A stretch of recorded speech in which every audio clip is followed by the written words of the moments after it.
നമസ്കാരം. PS ട്രിക്സിൻ്റെ ഏറ്റവും പുതിയ വീഡിയോയിലേക്ക് എല്ലാ കൂട്ടുകാർക്കും സ്വാഗതം. അപ്പം ഇന്നത്തെ വീഡിയോയിൽ നമ്മൾ ചർച്ച ചെയ്യുന്നത് 2025 കേരള PS ചോദിച്ചുള്ള ചോദ്യങ്ങളും അവയുടെ കണക്റ്റിംഗ് പോയിന്റ്സുമാണ്. ഓക്കെ അല്ലേ? അപ്പോൾ നമ്മൾ തന്നെ ആദ്യമായിട്ട് കാണുന്ന കൂട്ടുകാർ എന്ത് ചെയ്യണം? നമ്മുടെ ചാനൽ സബ്സ്ക്രൈബ് ചെയ്യുക, അതുപോലെ കൃത്യമായിട്ട് ഫോളോ ചെയ്യുക. ഓക്കെ. ഒന്നാമത്തെ ചോദ്യം, ദുരന്ത നിവാരണ അതോറിറ്റി സ്ഥാപിച്ച ആദ്യത്തെ ഇന്ത്യൻ സംസ്ഥാനം ഏത്? ദുരന്ത നിവാരണ അതോറിറ്റി സ്ഥാപിച്ച ഇന്ത്യയിലെ ആദ്യത്തെ ഇന്ത്യൻ സംസ്ഥാനം ഏതെന്ന് ചോദിച്ചാൽ പറയണം. അത് നമ്മുടെ കേരളമാണല്ലേ, കേരളം. ഇനി നമുക്ക് പഠിക്കാം. കേരള സംസ്ഥാന ദുരന്ത നിവാരണ അതോറിറ്റി അല്ലെങ്കിൽ KSDMA. എന്താണ് KSDMA full form? Kerala state disaster management authority എന്നാണ്. ഓക്കെ അല്ലേ? എങ്കിൽ എന്റെ ഫസ്റ്റ് ചോദ്യം ഇതാണ്, കേരള സംസ്ഥാന ദുരന്ത നിവാരണ അതോറിറ്റി നിലവിൽ വന്നത് എപ്പോഴാണ്? കേരള സംസ്ഥാന ദുരന്ത നിവാരണ അതോറിറ്റി നിലവിൽ വന്നത് 2007 മെയ് 4-നാണ്. 2007 മെയ് 4 കേരള സംസ്ഥാന ദുരന്ത നിവാരണ അതോറിറ്റി നിലവിൽ വന്നത് അതോറിറ്റിയാണ് 2004 May 4. 2007 May 4. Okay, 2007 May 4. Okay അല്ലേ? യെസ്. ഇനി കേരള സംസ്ഥാന ദുരന്ത നിവാരണ നിയമം നിലവിൽ വന്നത് 2005 ഡിസംബർ 23-നാണ്. 2005 ഡിസംബർ 23-നാണ് കേരള സംസ്ഥാന ദുരന്ത നിവാരണ നിയമം നിലവിൽ വന്നത് എന്ന കാര്യം ഓർത്തു വെക്കുക. എന്താണ് കേരള സംസ്ഥാന ദുരന്ത നിവാരണ അതോറിറ്റിയുടെ ആപ്തവാക്യം ചോദിച്ചാൽ പറയണം, സുരക്ഷായാനം. എന്താണ്?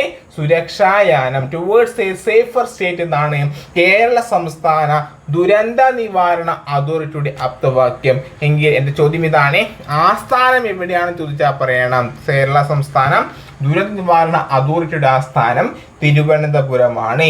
ഇനി എന്താണ് ചുമതലകൾ? ഈ അതോറിറ്റിയുടെ ചുമതല എന്താണെന്ന് ചോദിച്ചാൽ പറയണം, സംസ്ഥാനത്തെ ദുരന്ത നിവാരണ ലഘൂകരണ പ്രവർത്തനങ്ങൾ ഏകോപിപ്പിക്കുകയും സംസ്ഥാനതല ദുരന്ത നിവാരണ പ്ലാൻ തയ്യാറാക്കുകയും ചെയ്യുകയാണ് കേരള സംസ്ഥാന ദുരന്ത നിവാരണ അതോറിറ്റിയുടെ ചുമതല. എന്താണ് ചുമതല എന്ന് ചോദിച്ചാൽ പറയണം, സംസ്ഥാനത്തെ ദുരന്ത നിവാരണ ലഘൂകരണ പ്രവർത്തനങ്ങളെ ഏകോപിപ്പിക്കുകയും സംസ്ഥാനതല ദുരന്ത നിവാരണ പ്ലാൻ തയ്യാറാക്കുകയും ചെയ്തത് സംസ്ഥാന ദുരന്ത നിവാരണ അതോറിറ്റിയാണ്.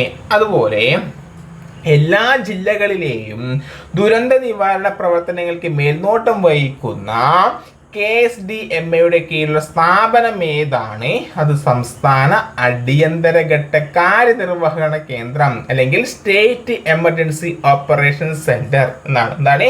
എല്ലാ ജില്ലകളിലെയും ദുരന്ത നിവാരണ പ്രവർത്തനങ്ങൾക്ക് മേൽനോട്ടം വഹിക്കുന്ന കേരള സ്റ്റേറ്റ് ഡിസാസ്റ്റർ മാനേജ്മെന്റ് അതോറിറ്റിയുടെ കീഴിലുള്ള സ്ഥാപനമാണ് സംസ്ഥാന അടിയന്തര ഘട്ട കാര്യനിർവഹണ കേന്ദ്രം അല്ലെങ്കിൽ സ്റ്റേറ്റ് എമർജൻസി ഓപ്പറേഷൻസ്. ഓക്കെ അല്ലേ?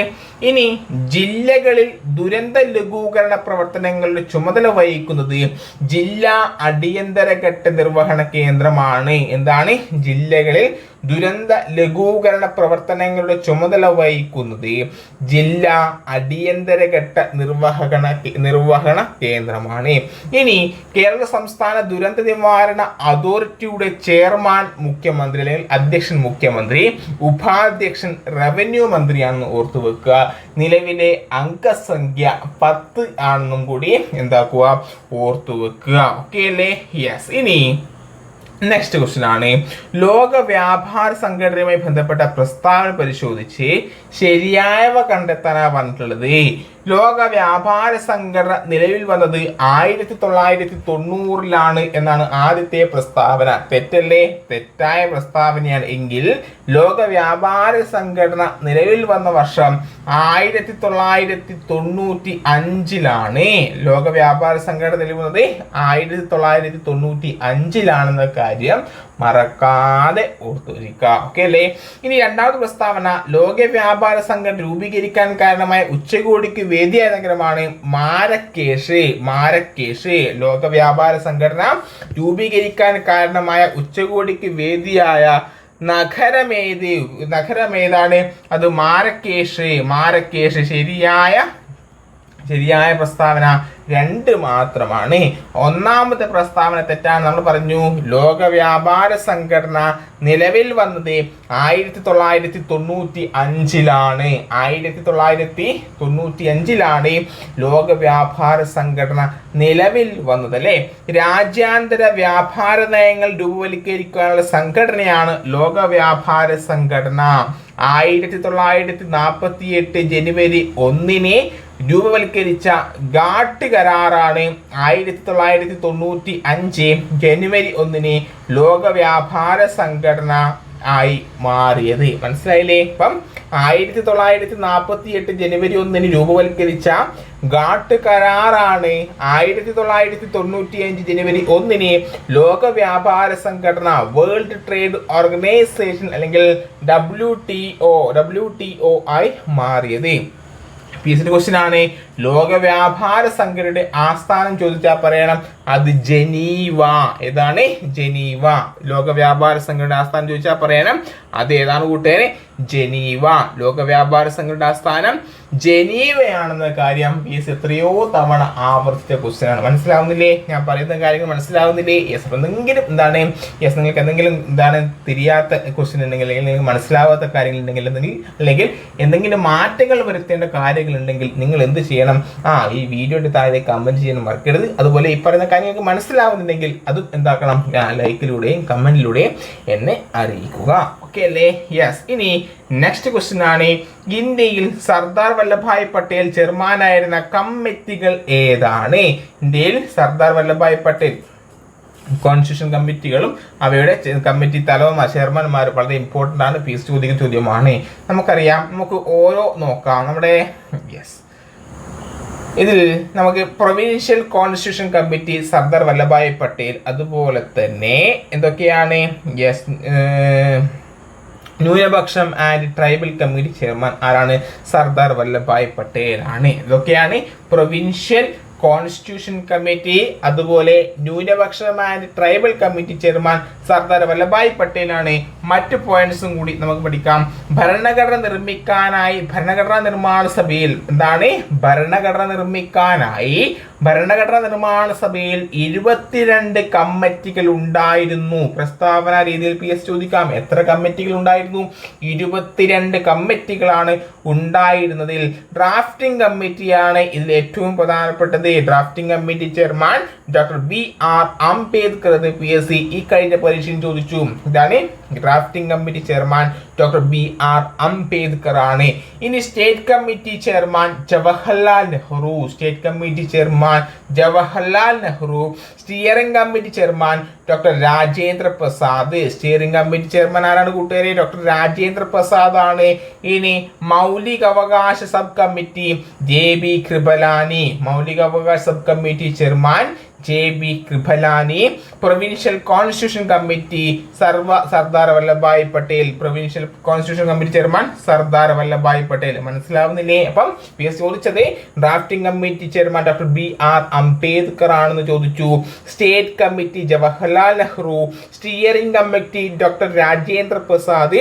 മൗലികാവകാശ സബ് കമ്മിറ്റി ചെയർമാൻ JB കൃപലാനിയും provincial constitution committee chairman Sardar Vallabhbhai പട്ടേലുമാണ്. ഓക്കെ അല്ലേ? അപ്പം ഭരണഘടന നിർമ്മിക്കാനായി ഭരണഘടനാ നിർമ്മാണ സഭയിൽ എത്ര കമ്മിറ്റികൾ ഉണ്ടായിരുന്നു എന്ന് ചോദിച്ചാൽ പറയണം 22 കമ്മിറ്റികൾ. എത്ര കമ്മിറ്റികളാണ്? 22 കമ്മിറ്റികളാണ് ഉണ്ടായിരുന്നത്. ഇത്രയും പറഞ്ഞ കാര്യങ്ങൾ നിങ്ങൾക്ക് മനസ്സിലാവുന്നില്ലേ? യെസ്. ഇനി നെക്സ്റ്റ് ക്വസ്റ്റ്യൻ ആണ്. ശരിയായ പ്രസ്താവന തിരഞ്ഞെടുക്കുക. സ്വതന്ത്ര ഇന്ത്യയിലെ ആദ്യത്തെ വിവിധോദ്ദേശ ജലവൈദ്യുത പദ്ധതിയാണ് ബക്രാനങ്കൽ. ശരിയാണോ? തെറ്റായ നമുക്കറിയാം സ്വതന്ത്ര ഇന്ത്യയിലെ ആദ്യത്തെ വിവിധോദ്ദേശ പദ്ധതിയാണ് ഏതാണ്? നമ്മുടെ ദാമോദർ വാലി അല്ലേ. രണ്ടാമത്തെ ക്വസ്റ്റ്യൻ ആണ്. അമേരിക്കയിലെ ടെന്നസി വാലി പദ്ധതിയുടെ മാതൃകയിൽ ഇന്ത്യയിൽ നിർമ്മിച്ച പദ്ധതിയാണ് ദാമോദർ വാലി പദ്ധതി. ശരിയായ പ്രസ്താവനയാണ്. ഇതും PSC ഓൾറെഡി ചോദ്യമാണ്. അമേരിക്കയിലെ ടെന്നസി വാലി പദ്ധതിയുടെ മാതൃകയിൽ ഇന്ത്യയിൽ നിർമ്മിച്ച പദ്ധതിയാണ് ദാമോദർ വാലി പദ്ധതി അല്ലേ. ഇന്ത്യയിലെ ആദ്യ ജലവൈദ്യുത പദ്ധതി ശിവസമുദ്രമാണ്. അതും ശരിയായ പ്രസ്താവനയാണ്. ഇന്ത്യയിലെ ആദ്യത്തെ ജലവൈദ്യുത പദ്ധതി, ഇന്ത്യയിലെ ആദ്യത്തെ ജലവൈദ്യുത പദ്ധതി ശിവസമുദ്രമാണ്. നമുക്കതിന്റെ കണക്റ്റിംഗ് പോയിന്റ്സ് നോക്കാം.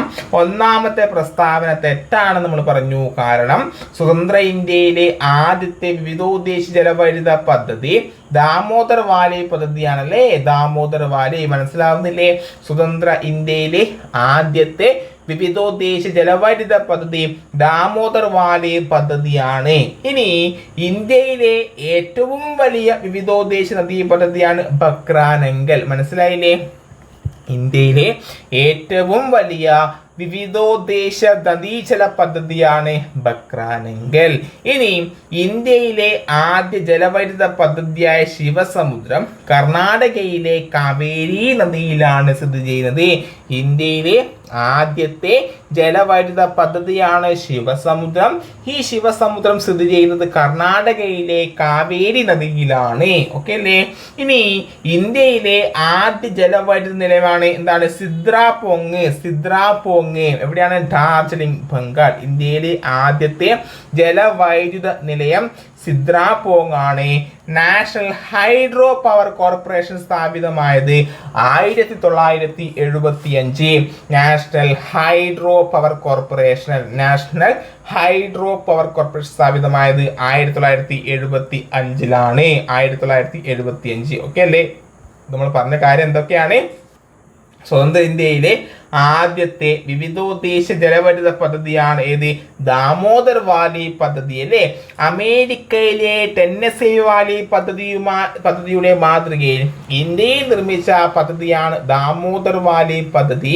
ഇന്ത്യയിലെ ആദ്യത്തെ ജലവൈദ്യുത പദ്ധതിയാണ് ശിവസമുദ്രം അല്ലേ. ഇനി ഇന്ത്യയിലെ ഏറ്റവും വലിയ വിവിധോദ്ദേശ നദീജല പദ്ധതിയാണ് ബക്രാനങ്കൽ. ഇന്ത്യയിലെ ആദ്യ ജലവൈദ്യുത പദ്ധതിയായ ശിവസമുദ്രം സ്ഥിതി ചെയ്യുന്നത് എവിടെയാണ്? അത് കർണാടകയിലെ കാവേരി നദിയിലും. ഇന്ത്യയിലെ ആദ്യ ജലവൈദ്യുത നിലയം ഏതാണെന്ന് ചോദിച്ചാൽ പറയണം അത് സിദ്രാപോങ് ആണ്. ഇതാണ് സിദ്രാപോങ്. നാഷണൽ ഹൈഡ്രോ പവർ കോർപ്പറേഷൻ സ്ഥാപിതമായത് 1975 ഓർത്തിരിക്കുക. ഓക്കെ അല്ലേ? ഇത്രയും കാര്യങ്ങൾക്ക് മനസ്സിലാവുന്നില്ലേ? നിങ്ങൾക്ക് എന്തെങ്കിലും മനസ്സിലാകുന്നില്ല എങ്കിൽ എന്ത് ചെയ്യണം? നമ്മുടെ കമന്റ് ബോക്സിൽ കമന്റ് ചെയ്യുക. ഇനി എന്തെങ്കിലും തെറ്റുണ്ടെങ്കിൽ അതും ചൂണ്ടിക്കാട്ടുക. ഇനി നിങ്ങൾക്ക് എന്തെങ്കിലും പോയിന്റ്സ് ആഡ് ചെയ്യാനുണ്ടെങ്കിൽ അതും എന്ത് ചെയ്യണം? ഈ വീഡിയോന് താഴെ കമന്റ് രൂപത്തിൽ രേഖപ്പെടുത്തുക. ഇനി മുഖ്യ വിവരാവകാശ കമ്മീഷണറുടെയും മറ്റ് കേന്ദ്ര വിവരാവകാശ കമ്മീഷണർമാരെയും തിരഞ്ഞെടുക്കുന്ന കമ്മിറ്റിയിൽ അംഗമല്ലാത്തത് ആര് എന്നാണ് ചോദ്യം. മുഖ്യ വിവരാവകാശ കമ്മീഷണറുടെയും മറ്റ് കേന്ദ്ര വിവരാവകാശ കമ്മീഷണർമാരെയും തിരഞ്ഞെടുക്കുന്ന കമ്മിറ്റിയിൽ അംഗമല്ലാത്തത് നമുക്ക് നോക്കാം. ഇന്ത്യൻ പ്രധാനമന്ത്രി അംഗമാണോ? അംഗമാണ്. ലോകസഭാ പ്രതിപക്ഷ നേതാവ് അംഗമാണോ? അംഗമാണ്. പ്രധാനമന്ത്രി നിയമിക്കുന്ന കേന്ദ്ര ക്യാബിനറ്റ് മന്ത്രി അംഗമാണോ? അംഗമാണ്. ഇതിൽ സുപ്രീം കോടതി ചീഫ് ജസ്റ്റിസ് എന്തല്ല? അംഗമല്ല അല്ലെ. ദേശീയ വിവരാവകാശ കമ്മീഷൻ നിലവിൽ വന്നത് 2005 ഒക്ടോബർ 12 ദേശീയ വിവരാവകാശ കമ്മീഷൻ ഇത്രയോ തവണ ചോദ്യമാണ്. ദേശീയ വിവരാവകാശ കമ്മീഷൻ നിലവിൽ വന്നത് 2005 ഒക്ടോബർ 12. ഓക്കെ അല്ലേ? ഇനി ദേശീയ വിവരാവകാശ കമ്മീഷന്റെ ആസ്ഥാനം ന്യൂഡൽഹിയിലെ CIC ഭവൻ. ദേശീയ വിവരാവകാശ കമ്മീഷന്റെ ആസ്ഥാനം ഏതാണെന്ന് ചോദിച്ചാൽ പറയണം CIC ഭവൻ, ന്യൂഡൽഹി അല്ലേ. ഇനി കേന്ദ്ര മുഖ്യ വിവരാവകാശ കമ്മീഷണറെയും കമ്മീഷണർമാരെയും തെരഞ്ഞെടുക്കുന്ന 3 അംഗ സമിതിയിലെ അംഗങ്ങൾ ആരൊക്കെയാണ്? പ്രധാനമന്ത്രി, ലോകസഭാ പ്രതിപക്ഷ നേതാവ്, പ്രധാനമന്ത്രി നോമിനേറ്റ് ചെയ്യുന്ന ഒരു ക്യാബിനറ്റ് മന്ത്രിയുമാണ്. കേന്ദ്ര മുഖ്യ വിവരാവകാശ കമ്മീഷണറെയും കമ്മീഷണർമാരെയും തെരഞ്ഞെടുക്കുന്ന 3 അംഗ സമിതിയിലെ അംഗങ്ങൾ ആരൊക്കെയാണ്? പ്രധാനമന്ത്രി, ലോകസഭാ പ്രതിപക്ഷ നേതാവ്, പ്രധാനമന്ത്രി നാമനിർദ്ദേശം ചെയ്യുന്ന ഒരു ക്യാബിനറ്റ് മന്ത്രിയും. ഇനി ഈ കേന്ദ്ര മുഖ്യ വിവരാവകാശ കമ്മീഷണറെയും കമ്മീഷണർമാരെയും നിയമിക്കുന്നത് ആരാണ്? രാഷ്ട്രപതിയാണ്. അപ്പോൾ ശുപാർശ ചെയ്യാൻ എന്താണ്? കേന്ദ്ര മുഖ്യ വിവരാവകാശ കമ്മീഷണറെയും കമ്മീഷണർമാരെയും ശുപാർശ ചെയ്യാനുള്ള അധികാരം ആർക്കാണ്? അത് ഈ 3 അംഗ സമിതി. ആരൊക്കെ ഉൾപ്പെടുന്ന 3 അംഗ സമിതി? പ്രധാനമന്ത്രി, ലോകസഭാ പ്രതിപക്ഷ നേതാവ്, പ്രധാനമന്ത്രി നാമനിർദ്ദേശം ചെയ്യുന്ന ക്യാബിനറ്റ് മന്ത്രിക്കുമാണ് എന്താണ് ഇവർക്ക് 3 പേർക്കും എന്താക്കാം കേന്ദ്ര വിവരാവകാശ കമ്മീഷണർമാരെയും ശുപാർശ ചെയ്യാം. ഇവരുടെ ശുപാർശ പ്രകാരം ആര് നിയമിക്കും? നമ്മുടെ രാഷ്ട്രപതി നിയമിക്കുന്നു. ഓക്കെ അല്ലേ? ഇനി ഈ കേന്ദ്ര മുഖ്യ വിവരാവകാശ കമ്മീഷണർക്കും 10ൽ കൂടാത്ത ഇൻഫർമേഷൻ കമ്മീഷണർമാർക്കും സത്യവാചകം ചൊല്ലിക്കൊടുക്കുന്നത് രാഷ്ട്രപതിയാണ്. സത്യവാചകം ചൊല്ലിക്കൊടുക്കുന്ന ആരാണ്? രാഷ്ട്രപതിയാണ് അല്ലേ? അപ്പൊ സത്യവാചകം ചൊല്ലിക്കൊടുത്തു ആര്? രാഷ്ട്രപതി. ഇനി കേന്ദ്ര മുഖ്യ വിവരാവകാശ കമ്മീഷണർമാരും രാജിക്കത്ത് സമർപ്പിക്കേണ്ടത് ആർക്കാണ്? അതും രാഷ്ട്രപതിക്ക്. ആരാണോ നിയമിച്ചത് അവർക്ക് തന്നെ എന്ത് കൊടുക്കുക? രാജിക്കത്ത് സമർപ്പിക്കുക. ഇനി സുപ്രീം കോടതി നിർദ്ദേശപ്രകാരം കേന്ദ്ര മുഖ്യ വിവരാവകാശ കമ്മീഷണർമാരെയും നീക്കം ചെയ്യുവാൻ ആർക്കാണ് അധികാരം? അതും രാഷ്ട്രപതിക്കാണ്. ഓക്കെ അല്ലേ? അപ്പൊ കേന്ദ്ര മുഖ്യ വിവരാവകാശ കമ്മീഷണർമാരെയും നിയമിക്കുന്നത് രാഷ്ട്രപതിയും സത്യവാചകം ചൊല്ലിക്കൊടുക്കുന്നതും രാഷ്ട്രപതി. ഇവർ രാജിക്കത്ത് സമർപ്പിക്കേണ്ടതും ആർക്കാണ്? രാഷ്ട്രപതി. എങ്കിൽ സുപ്രീം കോടതി നിർദ്ദേശപ്രകാരം ഇവരെ ആ തലസ്ഥാനത്ത് നിന്നും നീക്കം ചെയ്യുന്നതും ആരാണ് കൂട്ടുകാരെ? അതും രാഷ്ട്രപതിയാണ്. PSC എത്രയോ തവണ പ്രസ്താവന രീതിയിൽ ചോദിച്ച ചോദ്യമാണ് ഇത്. ഇത്രയും കാര്യങ്ങൾ മനസ്സിലായില്ലേ? യെസ്. ഇനി നെക്സ്റ്റ് ക്വസ്റ്റ്യൻ ആണ് പ്രസ്താവനകൾ വിലയിരുത്തുക. ഇതിൽ ശരി ഏത് എന്നാണ് ചോദ്യം. ഒന്നാമത്തെ പ്രസ്താവന, സംസ്ഥാനങ്ങളിലെ സിവിൽ സർവീസ് ഉദ്യോഗസ്ഥരുടെ തലവൻ ചീഫ് സെക്രട്ടറി ആണ്. എന്താണ്? സംസ്ഥാനങ്ങളിലെ സിവിൽ സർവീസ് ഉദ്യോഗസ്ഥരുടെ തലവൻ ചീഫ് സെക്രട്ടറി ആണ്. അത് ശരിയായ പ്രസ്താവനയാണ്. ഇനി കേരളത്തിലെ ആദ്യത്തെ ചീഫ് സെക്രട്ടറി KPK മേനോനാണ്. തെറ്റായ പ്രസ്താവനയാണല്ലേ? ഇനി എന്തുകൊണ്ടാണ് രണ്ടാമത്തെ പ്രസ്താവന തെറ്റായത്? കാരണം കേരളത്തിലെ ആദ്യത്തെ ചീഫ് സെക്രട്ടറി ആരാണ്? NES രാഘവനാചാര്യാണ്. ആരാണ്? NES രാഘവനാചാരി. അപ്പം കേരളത്തിലെ ആദ്യത്തെ ചീഫ് സെക്രട്ടറി NES രാഘവനാചാര്യാണ്. എങ്കിൽ കേരളത്തിലെ ആദ്യത്തെ വനിതാ ചീഫ് സെക്രട്ടറി പത്മ രാമചന്ദ്രൻ. കേരളത്തിലെ ആദ്യത്തെ ചീഫ് സെക്രട്ടറി NES രാഘവനാചാരിയും തെറ്റാതെ നോക്കണേ. കേരളത്തിലെ ആദ്യത്തെ വനിതാ ചീഫ് സെക്രട്ടറി പത്മ രാമചന്ദ്രനാണല്ലേ? ഏപ്രിൽ 21 സിവിൽ സർവീസ് ദിനം. ഇക്കഴിഞ്ഞ പരീക്ഷ ചോദിച്ചു സിവിൽ സർവീസ് ദിനം ഏപ്രിൽ 21. ഇന്ത്യൻ അഡ്മിനിസ്ട്രേറ്റീവ് സർവീസിന്റെ തലവൻ ക്യാബിനറ്റ് സെക്രട്ടറിയാണ്. ഇന്ത്യൻ അഡ്മിനിസ്ട്രേറ്റീവ് സർവീസിന്റെ തലവൻ ആരെ ചോദിച്ചാൽ പറയണം? അത് ക്യാബിനറ്റ് സെക്രട്ടറി. ആരാണ്? ക്യാബിനറ്റ് സെക്രട്ടറിയാണ്. സ്റ്റേറ്റ് ഇലക്ഷൻ കമ്മീഷൻ നിയമനവുമായി ബന്ധപ്പെട്ട് ശരിയായ പ്രസ്താവനകൾ ഏതെല്ലാമാണ് എന്നാണ് ചോദ്യം. 4 പ്രസ്താവനകൾ നമ്മൾ സ്റ്റേറ്റ് ഇലക്ഷൻ കമ്മീഷനുമായി ബന്ധപ്പെട്ട് തന്നിട്ടുണ്ട്. അതിൽ നിന്നും ശരിയായ പ്രസ്താവന ഏതൊക്കെയാണ് എന്ന് കണ്ടെത്താനാണ് ഒന്നാമത്തെ ക്വസ്റ്റ്യൻ. ഓക്കെ, സ്റ്റേറ്റ് ഇലക്ഷൻ കമ്മീഷനെ നിയമിക്കുന്നത് ഗവർണറാണ്. ശരിയാണോ? സ്റ്റേറ്റ് ഇലക്ഷൻ കമ്മീഷണറെ നിയമിക്കുന്നത് ഗവർണറാണോ? ഓക്കെ, രണ്ടാമത്തെ പ്രസ്താവന നോക്കാം. സ്റ്റേറ്റ് ഇലക്ഷൻ കമ്മീഷണറെ നിയമിക്കുന്നത് രാഷ്ട്രപതിയാണ്. ഇത് രണ്ടും ഒന്നാമത്തെ പ്രസ്താവന രണ്ടാമത്തെ പ്രസ്താവനയും കേൾക്കുമ്പോൾ നമുക്ക് ഡൗട്ട് വന്നു അല്ലേ? സ്റ്റേറ്റ് ഇലക്ഷൻ കമ്മീഷണർ നിയമിക്കുന്നത് ഗവർണറാണോ രാഷ്ട്രപതിയാണോ എന്ന ഒരു ഡൗട്ട് വന്നു. അപ്പോൾ നമ്മൾ എന്താക്കണം? കൃത്യമായിട്ട് പഠിക്കുക.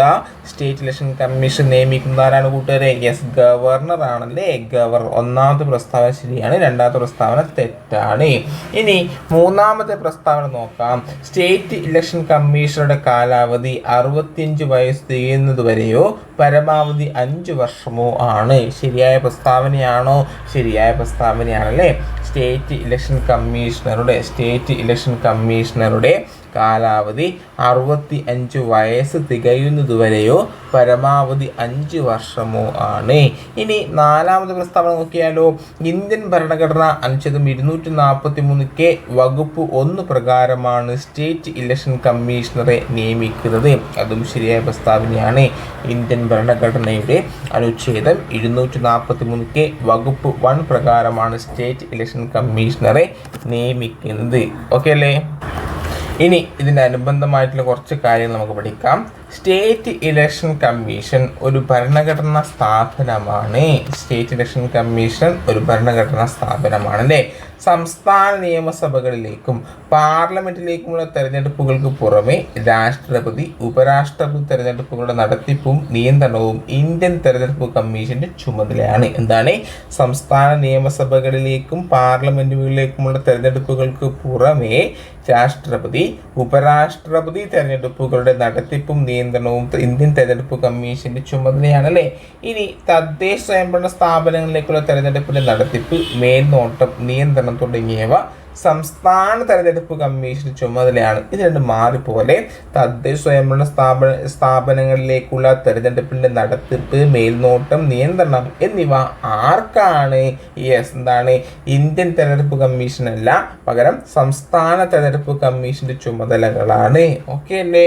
ഇനി 1950 ജനുവരി 25 ഇന്ത്യൻ ഭരണഘടന അനുച്ഛേദം 324 അനുസരിച്ചാണ് തെരഞ്ഞെടുപ്പ് കമ്മീഷൻ രൂപീകൃതമായത്. 1950 ജനുവരി 25 തെരഞ്ഞെടുപ്പ് കമ്മീഷൻ രൂപീകൃതമായത് എപ്പോഴാണ്? 1950 ജനുവരി 25 അല്ലേ. 1993 ഡിസംബർ 3 കേരള സംസ്ഥാന തെരഞ്ഞെടുപ്പ് കമ്മീഷൻ നിലവിൽ വന്നത്. അപ്പം കേരള സംസ്ഥാന തെരഞ്ഞെടുപ്പ് കമ്മീഷൻ നിലവിൽ വന്നത് എപ്പോഴാണ് കൂട്ടുകാരെ? 1993 ഡിസംബർ 3 ഇത്രയും കാര്യങ്ങൾ മനസ്സിലായോ?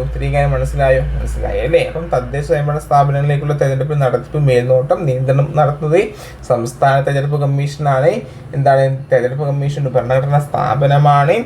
തെരഞ്ഞെടുപ്പ് കമ്മീഷൻ രൂപീകൃതമായത് 1950 ജനുവരി 25 കേരള സംസ്ഥാന തെരഞ്ഞെടുപ്പ് കമ്മീഷൻ 1993 ഡിസംബർ 3 രൂപീകൃതമായത്. ഇനി സ്റ്റേറ്റ് ഇലക്ഷൻ കമ്മീഷനുടെ കാലാവധി 65 വയസ്സ് തികയുന്നത് വരെയോ 5 വർഷമോ ആണല്ലേ. ഇനി സ്റ്റേറ്റ് ഇലക്ഷൻ കമ്മീഷൻ നിയമിക്കുന്നത് ഗവർണറാണ് എന്ന കാര്യം കൂടി നിങ്ങൾ ഓർത്തിരിക്കുക. ഓക്കെ അല്ലേ. യെസ്. ഇനി നെക്സ്റ്റ് ക്വസ്റ്റ്യൻ എന്താണ്? താഴെ തന്നിരിക്കുന്നവയിൽ അന്നപൂർണ പദ്ധതിയിൽ ഉൾപ്പെടുന്നവർ ആര് എന്നാണ് ചോദ്യം. അന്നപൂർണ പദ്ധതി 65 വയസ്സിന് മുകളിൽ പ്രായമുള്ളവർക്കാണല്ലേ. എന്താണ് അന്നപൂർണ പദ്ധതി? നമുക്ക് പഠിച്ചാൽ തീർന്നൂലെ പ്രശ്നം. നമുക്ക് അന്നപൂർണ പദ്ധതി നമുക്ക് എന്താണെന്ന് നോക്കാം. സ്വന്തമായി വരുമാനമില്ലാത്ത 65 വയസ്സിന് മുകളിൽ പ്രായമുള്ളവർക്ക് മാസം 10 കിലോ അരി സൗജന്യമായി റേഷൻ കടയിലൂടെ നൽകുന്ന സർക്കാർ പദ്ധതിയാണ് അന്നപൂർണ. മനസ്സിലായില്ലേ?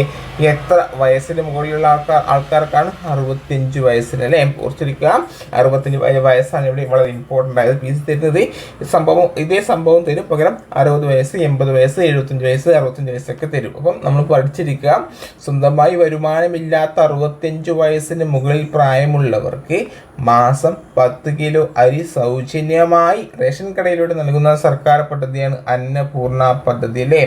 അന്നപൂർണ പദ്ധതി 2000 മുതിർന്ന പൗരന്മാർക്കായി നടപ്പിലാക്കുന്നു. വയോജനങ്ങൾക്ക് പ്രതിമാസം 10 കിലോ ഭക്ഷ്യധാന്യം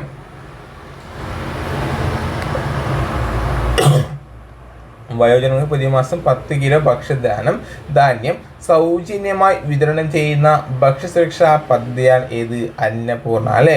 കേരളത്തിലെ നഗരങ്ങളിലെ ചേരികളിൽ താമസിക്കുന്ന സാധാരണക്കാരുടെ ആരോഗ്യ സംരക്ഷണത്തിനായി ആരോഗ്യ വകുപ്പ് നടപ്പിലാക്കുന്ന പദ്ധതിയാണ് ഉഷസ്. ഈ ഉഷസ് പദ്ധതി അടുത്ത് നടന്നൊരു പരീക്ഷയിൽ പീസ് ചോദിച്ചിട്ടുണ്ട്. എന്താണ് ഉഷസ് പദ്ധതി? ചേരികളിൽ താമസിക്കുന്നവർക്കാണ് അല്ലേ. കേരളത്തിലെ നഗരങ്ങളിലെ ചേരികളിൽ താമസിക്കുന്ന സാധാരണക്കാരുടെ ആരോഗ്യ സംരക്ഷണത്തിനായി ആരോഗ്യ വകുപ്പ് നടപ്പിലാക്കുന്ന പദ്ധതിയാണ് ഏത് കൂട്ടരെ? ഉഷസ് അല്ലേ. ഉഷസ്. ഇനി എന്താണ് എൻ്റെ മരം പദ്ധതി?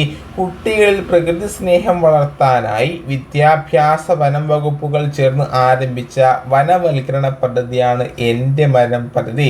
നമുക്ക് എല്ലാവർക്കും എൻ്റെ മരം പദ്ധതിയിലൂടെ എന്താ കിട്ടിയിട്ടുണ്ട്? നമുക്ക് ഒരു മരവും പകരം അതിൻ്റെ വളർച്ച രേഖപ്പെടുത്താനുള്ള ഒരു ബുക്കും അതൊക്കെ ചെടികളൊക്കെ നമുക്ക് നൽകിയിട്ടുണ്ട്. ഓരോ ദിവസവും ആ ചെടിയിലുണ്ടാകുന്ന മാറ്റങ്ങൾ നിരീക്ഷിച്ച് ആ എൻ്റെ മരം എന്ന ബുക്കിൽ രേഖപ്പെടുത്താനൊക്കെ ലഭിച്ചിട്ടുണ്ട് അല്ലേ. അപ്പം നമ്മൾ നട്ട ആ എൻ്റെ മരമൊക്കെ വലുതായോ? വലുതായിട്ടുണ്ടാവും. ചില ആൾക്കാരുടെ വലുതായിട്ടുണ്ടാവും, ചില ആൾക്കാരുടെ നശിച്ചു പോയിട്ടുണ്ടാവും, ചില ആൾക്കാരുടെ മുറിച്ച് മാറ്റിയിട്ടുണ്ടാവും. Okay, yes. ഇനി എന്താണ് നമ്മുടെ മരം? എൻ്റെ മരം പറഞ്ഞത് പഠിച്ചൂലേ? കുട്ടികളിൽ പ്രകൃതി സ്നേഹം വളർത്താനായി വിദ്യാഭ്യാസ വനം വകുപ്പുകൾ ചേർന്ന് ആരംഭിച്ച വനവൽക്കരണ പദ്ധതിയാണ് എൻ്റെ മരം അല്ലേ. കേരളത്തിലെ കലാലയങ്ങൾ ഹരിതാഭമാക്കാൻ വിദ്യാഭ്യാസ വനം വകുപ്പുകൾ ചേർന്ന് ആരംഭിച്ച പദ്ധതിയാണ് നമ്മുടെ മരം. നമ്മുടെ മരം. കേരളത്തിലെ കലാലയങ്ങൾ അതെന്താണ്? സ്കൂളുകൾ അല്ലേ, കോളേജുകൾ, അതൊക്കെ കലാലയങ്ങളിൽ പെടില്ലേ? യെസ്. കേരളത്തിലെ കലാലയങ്ങൾ ഹരിതാഭമാക്കാൻ വിദ്യാഭ്യാസ വനം വകുപ്പുകൾ ചേർന്ന് ആരംഭിച്ച പദ്ധതിയാണ് നമ്മുടെ മരം. ഇത്രയും കാര്യങ്ങൾ മനസ്സിലായോ? യെസ്. ഇനി നെക്സ്റ്റ് ക്വസ്റ്റ്യൻ. തന്നിരിക്കുന്ന പ്രസ്താവനകളിൽ ശരിയായവ തിരഞ്ഞെടുക്കാനാണ് പറഞ്ഞിട്ടുള്ളത്. സംസ്ഥാന വനിതാ കമ്മീഷനെ നിയമിക്കുന്നതും സംസ്ഥാന വനിതാ കമ്മീഷനെ നിയമിക്കാനും നീക്കം ചെയ്യുവാനുള്ള അധികാരം സംസ്ഥാന സർക്കാരിനാണ് എന്നാണ് പറഞ്ഞിട്ടുള്ളത്. സംസ്ഥാന വനിതാ കമ്മീഷനെ നിയമിക്കാനും നീക്കം ചെയ്യുവാനുമുള്ള അധികാരം സംസ്ഥാന സർക്കാരിനാണ് എന്നാണ് ഒന്നാമത്തെ പ്രസ്താവന പറയുന്നത്. ഒന്നാമത്തെ പ്രസ്താവന തികച്ചും ശരിയാണ് അല്ലേ. ഇനി നമുക്ക് രണ്ടാമത്തെ പ്രസ്താവന കടന്നു പോയാലോ? സംസ്ഥാന വനിതാ കമ്മീഷൻ റിപ്പോർട്ട് സമർപ്പിക്കുന്നത് സംസ്ഥാന സർക്കാരിനാണ്. സംസ്ഥാന സർക്കാർ എന്താണ്? നിയമിച്ചവരെ. അപ്പം സംസ്ഥാന സർക്കാരിന് എന്തുവാക്കണം? റിപ്പോർട്ട് സമർപ്പിക്കണം. സംസ്ഥാന സർക്കാർ ഈ റിപ്പോർട്ട് നിയമസഭയിൽ സമർപ്പിക്കണം. ഈ രണ്ടാമത്തെ പ്രസ്താവനയും എന്താണ്? ശരിയായ പ്രസ്താവനയാണ്. നമുക്ക് നോക്കാം. സംസ്ഥാന വനിതാ കമ്മീഷനെ നിയമിക്കുന്നതും നീക്കം ചെയ്യുവാനുള്ള അധികാരം സംസ്ഥാന സർക്കാരിനാണ്. ഇനിയോ ഈ സംസ്ഥാന വനിതാ കമ്മീഷൻ റിപ്പോർട്ട് സമർപ്പിക്കേണ്ടത് ആർക്കാണ്? സംസ്ഥാന സർക്കാരിനാണ്. ഈ സംസ്ഥാന വനിതാ കമ്മീഷൻ സമർപ്പിച്ച റിപ്പോർട്ട് സംസ്ഥാന സർക്കാർ നിയമസഭയിൽ സമർപ്പിക്കണം. നമുക്ക് നോക്കാം എന്താണ് ഇതിൻ്റെ. 1990 കേരള വനിതാ കമ്മീഷൻ നിയമത്തിലെ 5-ാം വകുപ്പ് പ്രകാരമാണ് കേരള വനിതാ കമ്മീഷൻ രൂപീകരിച്ചത്. ഇത് എന്താണ്? ഏത് വകുപ്പ് പ്രകാരമാണ് രൂപീകൃതമായത് എന്ന് PSC ചോദിക്കാറുണ്ട്. 1990 കേരള വനിതാ കമ്മീഷൻ നിയമത്തിലെ 5-ാം വകുപ്പ് പ്രകാരമാണ് കേരള വനിതാ കമ്മീഷൻ രൂപീകരിച്ചത്. കേരള സംസ്ഥാന വനിതാ കമ്മീഷൻ രൂപീകൃതമായത് 1996 മാർച്ച് 14 എന്ന കാര്യം ഓർത്തു വെക്കുക. കേരള സംസ്ഥാന വനിതാ കമ്മീഷൻ രൂപീകൃതമായത് എപ്പോഴാണ്? 1996 മാർച്ച് 14. കേരള സംസ്ഥാന വനിതാ കമ്മീഷൻ ആക്ട് നിലവിൽ വന്നത് 1995 1995 കേരള സംസ്ഥാന വനിതാ കമ്മീഷൻ ആക്ട്. അപ്പം കേരള സംസ്ഥാന വനിതാ കമ്മീഷൻ ആക്ട് വന്നതിന് ശേഷമാണ് കേരള സംസ്ഥാന വനിതാ കമ്മീഷൻ രൂപീകൃതമായത്. കേരള സംസ്ഥാന വനിതാ കമ്മീഷൻ രൂപീകൃതമായത് 1996 മാർച്ച് 14 ഓക്കെ അല്ലേ. ഇനി കമ്മീഷനിൽ ഒരു ചെയർപേഴ്സൺ, 4 കൂടാത്ത അംഗങ്ങളെ, ഒരു സെക്രട്ടറി എന്നിവർ ഉണ്ടാകും. ചെയർപേഴ്സൺ, അംഗങ്ങൾ എന്നിവർ സ്ത്രീകളായിരിക്കണം. സ്ത്രീകളുടെ പ്രശ്നങ്ങൾ കൈകാര്യം ചെയ്ത് അറിവും പരിചയവുമുള്ള ആളായിരിക്കണം ചെയർപേഴ്സൺ. ഒരു അംഗം പട്ടികജാതി പട്ടികവർഗ വിഭാഗത്തിൽ നിന്നുള്ള ആളുമാകണം. അത് ഇമ്പോർട്ടൻ്റ് ആണ്. കമ്മീഷനിൽ ഒരു ചെയർപേഴ്സൺ, 4 കൂടാത്ത അംഗങ്ങൾ, ഒരു സെക്രട്ടറി എന്നിവർ ഉണ്ടാകണം. ചെയർപേഴ്സൺ, അംഗങ്ങൾ എന്നിവർ സ്ത്രീകളായിരിക്കണേ. ഇനി സ്ത്രീകളുടെ പ്രശ്നങ്ങൾ കൈകാര്യം ചെയ്ത് അറിവും പരിചയമുള്ള ആളായിരിക്കണം ആര്? ചെയർപേഴ്സൺ. ഒരു അംഗം പട്ടികജാതി പട്ടികവർഗത്തിൽ നിന്നുള്ള ആളുമായിരിക്കണം. ഇത്രയും കാര്യങ്ങൾ മനസ്സിലായോ? യെസ്. ഇനി നെക്സ്റ്റ് ക്വസ്റ്റ്യനിൽ പോയാൽ ലോകായുക്തയുമായി ബന്ധപ്പെട്ട വസ്തുതകൾ ശരിയായവ കണ്ടെത്താനാണ് പറഞ്ഞിട്ടുള്ളത്. എന്താണ്? ലോകായുക്തവുമായി ബന്ധപ്പെട്ട വസ്തുതകളിൽ ശരിയായവ കണ്ടെത്താനാണ് പറഞ്ഞിട്ടുള്ളത്. ഒന്നാമത്തെ പ്രസ്താവന, 1998 നവംബർ 15 കേരള ലോകായുക്ത നിലവിൽ വന്നത്. ശരിയാണോ? ശരിയാണല്ലേ. ശരിയാണ്. ഒന്നാമത്തെ പ്രസ്താവന ശരിയാണ്. 1998 നവംബർ 15 കേരള ലോകായുക്ത നിലവിൽ വന്നത്. ഇനി രണ്ടാമത്തെ പ്രസ്താവന, 2000 മാർച്ച് 4 കേരള ലോകായുക്ത രാഷ്ട്രപതിയുടെ അംഗീകാരം ലഭിച്ചത്. എന്നാണ് 2000 മാർച്ച് 4. തെറ്റായ പ്രസ്താവനയാണല്ലേ. അത് 2000 അല്ല, പകരം എത്രയാണ് 1999 മാർച്ച് 4 കേരള ലോകായുക്തയ്ക്ക് രാഷ്ട്രപതിയുടെ അംഗീകാരം ലഭിച്ച വർഷം 1999 മാർച്ച് 4. താഴെയുണ്ട് ഇതാ പ്രസ്താവന 2 തെറ്റാണ്. ഇതാണ് കേരള ലോകായുക്തയ്ക്ക് രാഷ്ട്രപതിയുടെ അംഗീകാരം ലഭിച്ചത് 1999 മാർച്ച് 4. ഇനി മൂന്നാമത്തെ പ്രസ്താവന നോക്കിയാലോ. ലോകായുക്ത ഉപലോകായുക്തയെ നീക്കം ചെയ്യാനുള്ള അധികാരം രാഷ്ട്രപതിക്കാണ് എന്നാണ് പറയുന്നത്. അത് തെറ്റാണല്ലേ. തെറ്റായ പ്രസ്താവനയാണ് ഏത് കൂട്ടുകാരെ? മൂന്നാമത്തെ പ്രസ്താവന. ഇതിന് ശരിയായത് ഒന്നാമത്തെ പ്രസ്താവന മാത്രമാണ്. എന്തുകൊണ്ടാണ് നമുക്ക് മൂന്നാമത്തെ പ്രസ്താവന തെറ്റ് എന്ന് നോക്കാം. മൂന്നാമത്തെ പ്രസ്താവന തെറ്റാണ്. ലോകായുക്ത അതുപോലെ തന്നെ ഉപലോകായുക്തയെ നീക്കം ചെയ്യുവാനുള്ള അധികാരം സംസ്ഥാന നിയമനിർമ്മാണ സഭയ്ക്കാണ്. ആർക്കാണ്? സംസ്ഥാന നിയമനിർമ്മാണ സഭയ്ക്കാണ്. അപ്പം കേരള ലോകായുക്തയ്ക്ക് രാഷ്ട്രപതിയുടെ അംഗീകാരം ലഭിച്ചത് 1999 മാർച്ച് 4 മനസ്സിലായില്ലേ. ഇനി ലോകായുക്തയും ഉപലോകായുക്തയും നീക്കം ചെയ്യുവാനുള്ള അധികാരം സംസ്ഥാന നിയമനിർമ്മാണ സഭയ്ക്കാണ്. ഇനി എന്താണ് ലോകായുക്ത? എന്താണ് ലോകായുക്തയുടെ ധർമ്മം? ഇന്ത്യൻ സംസ്ഥാനങ്ങളിൽ സർക്കാർ സേവനങ്ങളിലെ അഴിമതി വിരുദ്ധ സംവിധാനമാണ് ഏത് കൂട്ടുകാരെ? ലോകായുക്ത. സംസ്ഥാനങ്ങളിൽ അഴിമതി നടക്കുന്നുണ്ടോ സർക്കാർ ഉദ്യോഗസ്ഥരും നമ്മുടെ അഴിമതി നടക്കുന്നുണ്ടോ എന്ന് നോക്കാനുള്ള സംവിധാനമാണ് ലോകായുക്ത. ഒരു അംഗത്തെ ലോകായുക്തയായും മറ്റു 2 അംഗങ്ങളെ ഉപലോകായുക്തയായും ഗവർണർ നിയമിക്കുന്നു.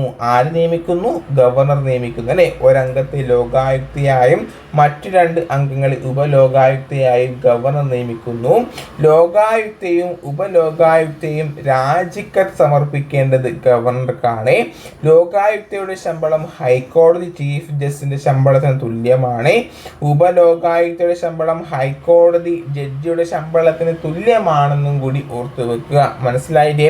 അപ്പം ലോകായുക്തയെയും ഉപലോകായുക്തയെയും നീക്കം ചെയ്യുവാനുള്ള അധികാരം സംസ്ഥാന നിയമനിർമ്മാണ സഭയ്ക്കാണ്. ഇന്ത്യൻ സംസ്ഥാനങ്ങളിൽ സർക്കാർ സേവനങ്ങളിലെ അഴിമതി വിരുദ്ധ സംവിധാനമാണ് ലോകായുക്ത. ഒരംഗത്തെ ലോകായുക്തയായും മറ്റു 2 അംഗങ്ങളെ ഉപലോകായുക്തയായും ഗവർണർ നിയമിക്കുന്നു. ലോകായുക്തയും ഉപലോകായുക്തയും രാജിക്കത്ത് സമർപ്പിക്കുന്നത് കേരള സംസ്ഥാന ഗവർണർക്കാണ്. ലോകായുക്തയുടെ ശമ്പളം ഹൈക്കോടതി ചീഫ് ജസ്റ്റിസിന്റെ ശമ്പളത്തിന് തുല്യവും ഉപലോകായുക്തയുടെ ശമ്പളം ഹൈക്കോടതി ജഡ്ജിയുടെ ശമ്പളത്തിന് തുല്യവുമാണെന്ന കാര്യങ്ങൾ ഓക്കെ അല്ലേ? യെസ്. ഇനി 1998 നവംബർ 15 കേരള ലോകായുക്ത നിലവിൽ വന്നതെന്ന് മനസ്സിലായില്ലേ? പറയുന്ന കാര്യങ്ങൾ നിങ്ങൾക്ക് മനസ്സിലാവുന്നില്ലേ? യെസ്. എന്തെങ്കിലും തെറ്റുകുറ്റങ്ങൾ ഉണ്ടെങ്കിൽ അല്ലെങ്കിൽ എന്തെങ്കിലും മനസ്സിലാവുകയുണ്ടെങ്കിൽ അല്ലെങ്കിൽ എന്തെങ്കിലും മാറ്റങ്ങൾ വരുത്തേണ്ടതുണ്ടെങ്കിൽ എന്താക്കണം? നിങ്ങൾ തീർച്ചയായും ഈ വീഡിയോയുടെ താഴെ കമന്റ് ചെയ്യാൻ മറക്കരുത്. ഓക്കെ അല്ലേ? യെസ്. ഇനി ഒന്നാമത്തെ പ്രസ്താവന. ഇനി നെക്സ്റ്റ് ക്വസ്റ്റ്യൻ ആണ്. നെക്സ്റ്റ് ക്വസ്റ്റ്യൻ ഒന്നാമത്തെ പ്രസ്താവന. കേരള സിവിൽ സർവീസിന്റെ നിയമനാധികാരി കേരള പബ്ലിക് സർവീസ് കമ്മീഷൻ ആണ്. തെറ്റല്ലേ? കേരള സിവിൽ സർവീസ് നിയമനാധികാരി ആരാണ് കൂട്ടുകാരെ? നമ്മളെ സംസ്ഥാന സർക്കാരാണ് അല്ലെ. അതുകൊണ്ട് ഒന്നാമത്തെ പ്രസ്താവന തെറ്റാണ്. രണ്ടാമത്തെ പ്രസ്താവന എന്താണ്? സിവിൽ സർവീസിലെ ഉദ്യോഗ നിയമന രീതികൾ, പ്രമോഷൻ, അച്ചടക്ക നടപടികൾ എന്നിവ സംബന്ധിച്ച് സർക്കാരിന് ഉപദേശം നൽകുന്നു. എന്നാണ് Kerala public service commission civil സർവീസിലെ ഉദ്യോഗ നിയമന രീതികൾ, പ്രമോഷൻ, അച്ചടക്ക നടപടികൾ എന്നിവ സംബന്ധിച്ച് സർക്കാരിന് ഉപദേശം നൽകുന്നു. രണ്ടാമത്തെ പ്രസ്താവന ശരിയാണ് അല്ലെ. രണ്ടാമത്തെ പ്രസ്താവന ശരിയാണ്. ഇനി മൂന്നാമത്തെ പ്രസ്താവന പറയുന്നത് സംസ്ഥാന പബ്ലിക് സർവീസ് കമ്മീഷൻ അംഗങ്ങളുടെ കാലാവധി 6 വർഷം 65 വയസ്സാണ് എന്നാണ് പറയുന്നത്. അത് തെറ്റായ പ്രസ്താവനയാണ്. സംസ്ഥാന പബ്ലിക് സർവീസ് കമ്മീഷൻ അംഗങ്ങളുടെ കാലാവധി 6 വർഷം അല്ലെങ്കിൽ എത്രയാണ് കൂട്ടുകാരെ? 62 വയസ്സാണ്. നാലാമത്തെ പ്രസ്താവന പബ്ലിക് സർവീസ് കമ്മീഷനെ കുറിച്ച് പ്രതിപാദിക്കുന്ന ഭരണഘടനാ ഭാഗം ഏതാണ് കൂട്ടുകാരെ? ഭാഗം 14 അത് ശരിയായ പ്രസ്താവനയാണ്. പബ്ലിക് സർവീസ് കമ്മീഷനെ കുറിച്ച് പ്രതിപാദിക്കുന്ന ഭരണഘടനാ ഭാഗം 14. ഇതിന്റെ റിലേറ്റഡ് ഫാക്ട് നമുക്കൊന്ന് പഠിച്ചുകൂടെ? യെസ്. അപ്പം ഒന്നാമത്തെ പ്രസ്താവന തെറ്റാണ്. എന്തുകൊണ്ടാണ് ഒന്നാമത്തെ പ്രസ്താവന തെറ്റായത്? കേരള സിവിൽ സർവീസിന്റെ നിയമനാധികാരി കേരള സർക്കാരാണ്. കേരള പബ്ലിക് സർവീസ് കമ്മീഷൻ അല്ല. ആരാണ്? കേരള സർക്കാർ. കേരള സിവിൽ സർവീസിന്റെ നിയമനാധികാരി കേരള സർക്കാരാണ്.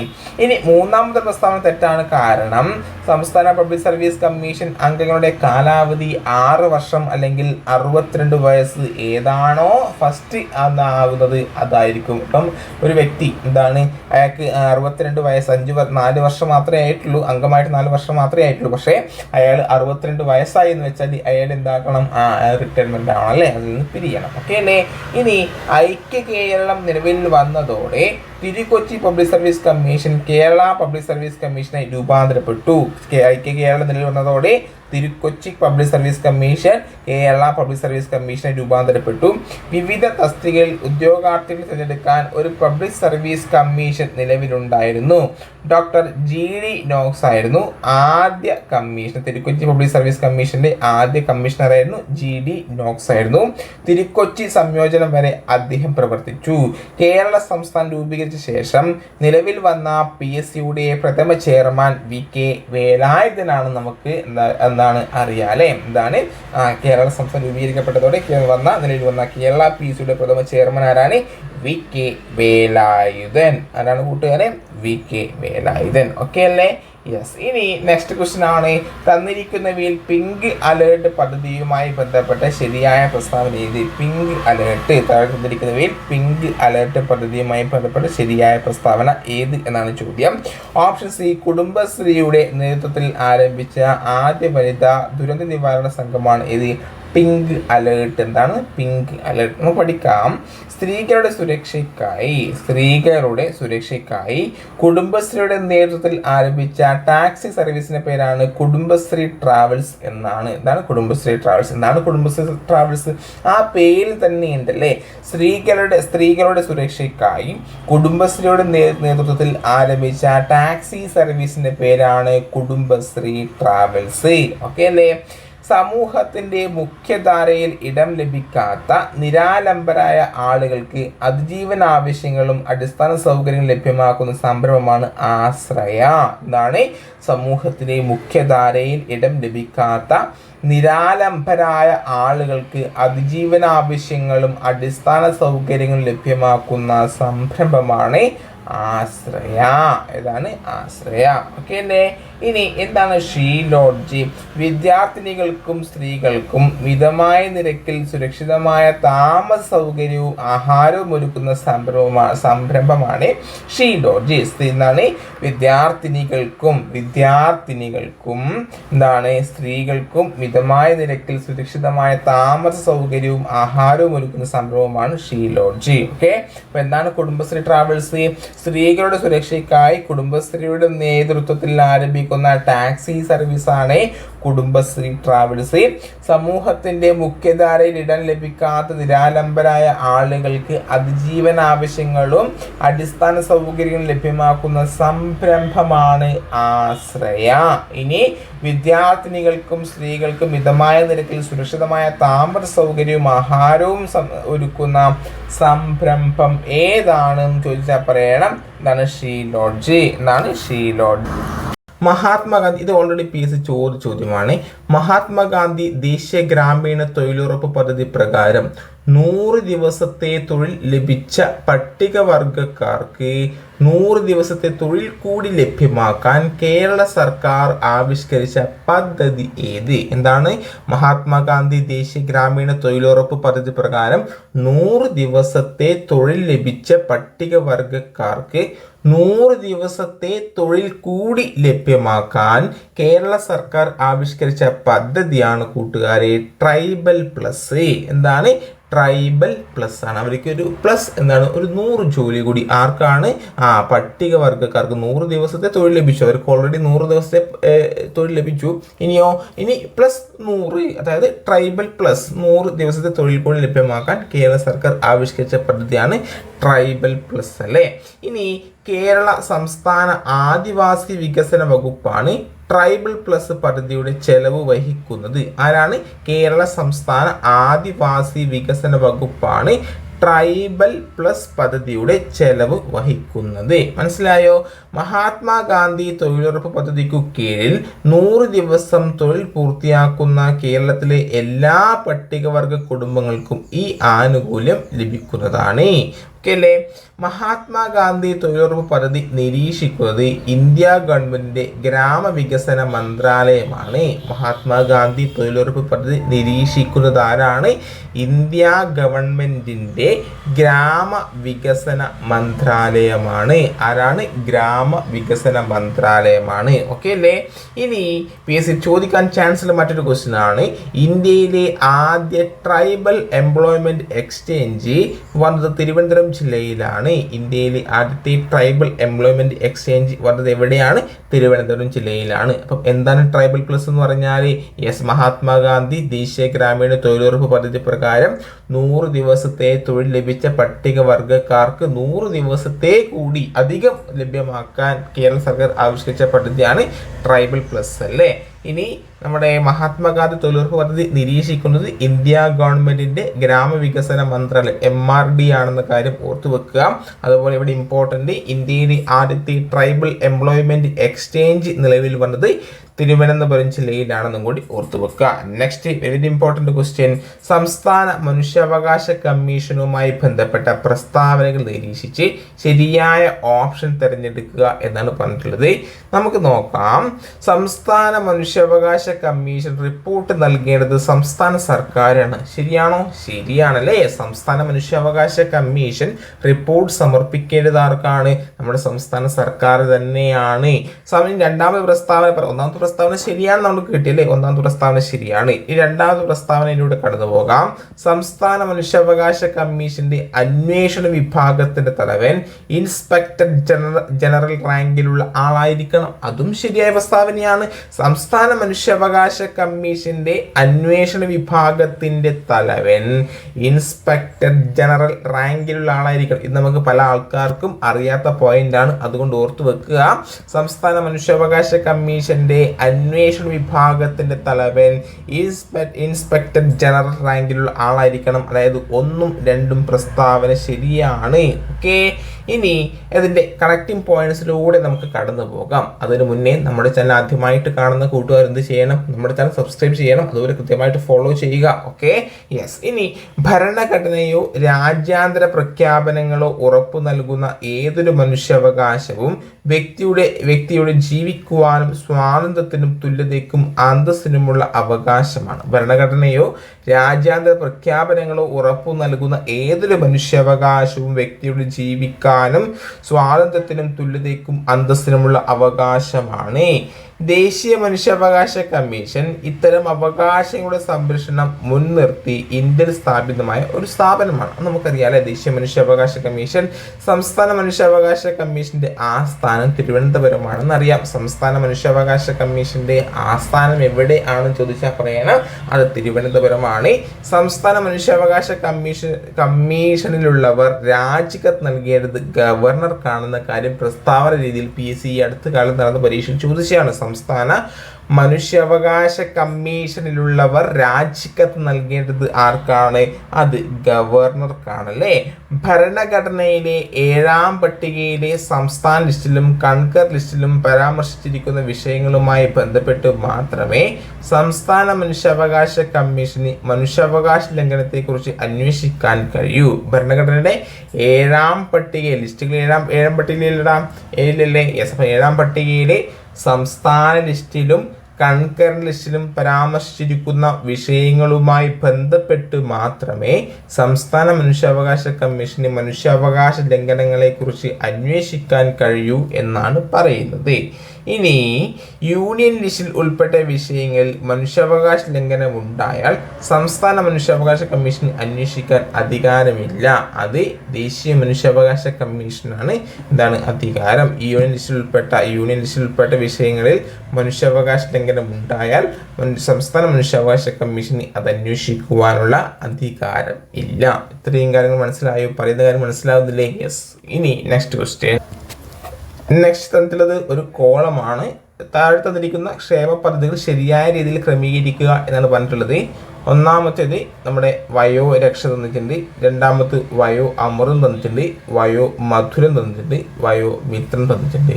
ഇതിൽ നിന്നും നമുക്ക് ഓപ്ഷനിലൂടെ നോക്കിയാൽ, അല്ലെങ്കിൽ നമുക്ക് ഏറ്റവും കൂടുതൽ അറിയുന്ന, ഏറ്റവും കൂടുതൽ ചോദിച്ചത് നമുക്ക് ഏറ്റവും കൂടുതൽ എല്ലാവർക്കും അറിയുന്നത് വയോ മധുരം എന്നാണ് നമുക്കറിയാം അല്ലേ. എന്താണ്? BPL വിഭാഗത്തിലെ വയോജനങ്ങൾക്കായി ഗ്ലൂക്കോമീറ്റർ സൗജന്യമായി വിതരണം ചെയ്യുന്ന പദ്ധതിയാണ് വയോ മധുരം എന്ന് നമുക്കറിയാം. അപ്പം മൂന്ന് തന്നെയാണ് നമുക്കറിയാം. അപ്പം ഇതിൽ ഓപ്ഷനിൽ കൂടെ കടന്നു പോയാൽ അത്തരത്തിൽ വരുന്ന ഒരു ഓപ്ഷൻ മാത്രമേ ഉള്ളൂ, ഓപ്ഷൻ മാത്രമേ ഉള്ളൂ. അത്തരത്തിൽ നമുക്ക് വേഗം കണ്ടെത്താൻ വേണ്ടിയിട്ട് സാധിക്കും. ഓക്കെ, അപ്പം വയോ മധുരം മാത്രം അറിയുന്നൊരു കൂട്ടുകാരി അല്ലെങ്കിൽ കൂട്ടുകാരനാണെങ്കിൽ ഉത്തരം കിട്ടിയില്ലേ, ഒരു മാർക്ക് കിട്ടി. അപ്പം നമ്മൾ ഓപ്ഷനിലൂടെ എന്താണ് കടന്നു പോകേണ്ടത് വളരെ ഇമ്പോർട്ടൻ്റ് ആണ്. നമുക്കിത് നോക്കാം. എന്താണ് വയോരക്ഷ എന്ന് പറഞ്ഞാൽ? വയോരക്ഷ 1, 2 ആണ് വരിക. എന്താണ്? മുതിർന്ന പൗരന്മാർക്ക് അടിയന്തര സാഹചര്യങ്ങളിൽ സഹായം എത്തിക്കുന്ന പദ്ധതിയാണ് വയോരക്ഷ. മുതിർന്ന പൗരന്മാർക്ക് അടിയന്തര സാഹചര്യങ്ങളിൽ സഹായം എത്തിക്കുന്ന പദ്ധതിയാണ് വയോരക്ഷ. ഇനി വയോ അമൃതം ഏതാ വരിക? 4 ആണല്ലേ. എന്താണ് വയോ അമൃതം? വൃദ്ധസദനങ്ങളിലെ അന്തേവാസികൾക്ക് ആരോഗ്യ പരിരക്ഷയ്ക്കായി നടപ്പിലാക്കുന്ന പദ്ധതിയാണ് വയോ അമൃതം. വയോ അമൃതം എന്താണ്? വൃദ്ധസദനങ്ങളിലെ അന്തേവാസികളുടെ ആരോഗ്യ പരിരക്ഷയ്ക്കായി നടപ്പിലാക്കുന്ന പദ്ധതിയാണ് വയോ അമൃതം. നമ്മൾ വയോ മധുരം പറഞ്ഞു അല്ലേ. വയോ മധുരം എന്താണ്? വയോ മധുരം നമ്മുടെ BPL വിഭാഗത്തിലെ വയോജനങ്ങൾക്കായി ഗ്ലൂക്കോമീറ്റർ സൗജന്യമായി വിതരണം ചെയ്യുന്ന പദ്ധതിയാണ് വയോ മധുരം. ഇനി വയോ മിത്രം എന്താണ്? വയോ മിത്രം എന്ന് പറഞ്ഞാൽ ഒന്നാമത്തേതാണ് 65 വയസ്സിനുമേൽ പ്രായമായവർക്ക് വേണ്ടി നടപ്പിലാക്കുന്ന പദ്ധതിയാണ് വയോ മിത്രം. 65 വയസ്സിനു മേൽ പ്രായമായവർക്ക് വേണ്ടി നടപ്പിലാക്കുന്ന പദ്ധതിയാണ് വയോ മിത്രം. മനസ്സിലായില്ലേ? യെസ്. ഇനി കേരള സംസ്ഥാന ബാലാവകാശ കമ്മീഷൻ നിലവിൽ വന്നത് എപ്പോഴാണ് എന്നാണ് ചോദ്യം. ഇതാണ് കേരള സംസ്ഥാന ബാലാവകാശ കമ്മീഷൻ. കേരള സംസ്ഥാന ബാലാവകാശ കമ്മീഷൻ നിലവിൽ വന്നത് ഓപ്ഷൻ സി 2013 അല്ലേ. 2013. നമുക്ക് നോക്കാം. ബാലാവകാശങ്ങൾ ഉറപ്പാക്കാനും ബാലാവകാശ ലംഘനങ്ങളിൽ അന്വേഷണ വിചാരണ ചെയ്യാനും പ്രോസിക്യൂഷൻ ഉൾപ്പെടെ നടപടികൾ ആവശ്യപ്പെടാനും ബാലാവകാശ സംരക്ഷണ കമ്മീഷൻ അധികാരമുണ്ട്. എന്നാണ്? ബാലാവകാശങ്ങൾ ഉറപ്പാക്കാനും ബാലാവകാശ ലംഘനങ്ങളിൽ അന്വേഷണ വിചാരണ ചെയ്യാനും പ്രോസിക്യൂഷൻ ഉൾപ്പെടെ നടപടികൾ ആവശ്യപ്പെടാനും ബാലാവകാശ സംരക്ഷണ കമ്മീഷൻ അധികാരമുണ്ട് അല്ലേ. കേരള സംസ്ഥാന ബാലാവകാശ കമ്മീഷന്റെ ആദ്യ ചെയർപേഴ്സൺ നില ഗംഗാധരനാണ്. ഇത് PSC എത്രയോ തവണ ചോദ്യമാണ്. കേരള സംസ്ഥാന ബാലാവകാശ കമ്മീഷന്റെ ആദ്യ ചെയർപേഴ്സൺ നില ഗംഗാധരൻ. രണ്ടാമത്തെ ചെയർപേഴ്സൺ ശോഭ കോശി. ആരാണ്? ശോഭ കോശി. കേരള സംസ്ഥാന ബാലാവകാശ കമ്മീഷന്റെ ആദ്യ ചെയർപേഴ്സൺ നില ഗംഗാധരനും രണ്ടാമത്തെ ചെയർപേഴ്സൺ ശോഭ കോശിയുമാണെന്ന കാര്യം ഓർത്തുവെക്കുക. ഇനി കേരള സംസ്ഥാന ബാലാവകാശ കമ്മീഷന്റെ നിലവിലെ chairman KV Manoj Kumar. Child help line നമ്പറാണ് 1098. അതും PSC ചോദ്യമാണ്. കേരള സംസ്ഥാന ബാലാവകാശ കമ്മീഷൻ നിലവിലെ ചെയർമാൻ KV മനോജ് കുമാർ. കേരള സംസ്ഥാന ബാലാവകാശ കമ്മീഷന്റെ നിലവിലെ ചെയർമാൻ ചോദിച്ചാൽ KV മനോജ് കുമാറാണ്. ചൈൽഡ് ഹെൽപ്പ് ലൈൻ നമ്പർ 1098 എന്ന കാര്യം കൂടി ഓർത്തു വെക്കണേ. യെസ്. ഇനി നെക്സ്റ്റ് ക്വസ്റ്റ്യൻ ആണ്.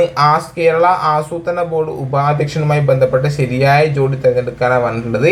ഇത് അത്ര ഇമ്പോർട്ടൻ്റ് അല്ല. ഇതിൽ എല്ലാം ശരിയാണ്. KT ചാണ്ടി 1972 അത് ഇമ്പോർട്ടൻ്റ് അല്ല. അത് പഠിച്ചു വെക്കണം എന്നില്ല. ഓക്കെ. ഇനി ഇതിൻ്റെ റിലേറ്റഡ് പോയിന്റ് നിങ്ങൾ എന്താക്കുക? പഠിച്ചു വെക്കുക.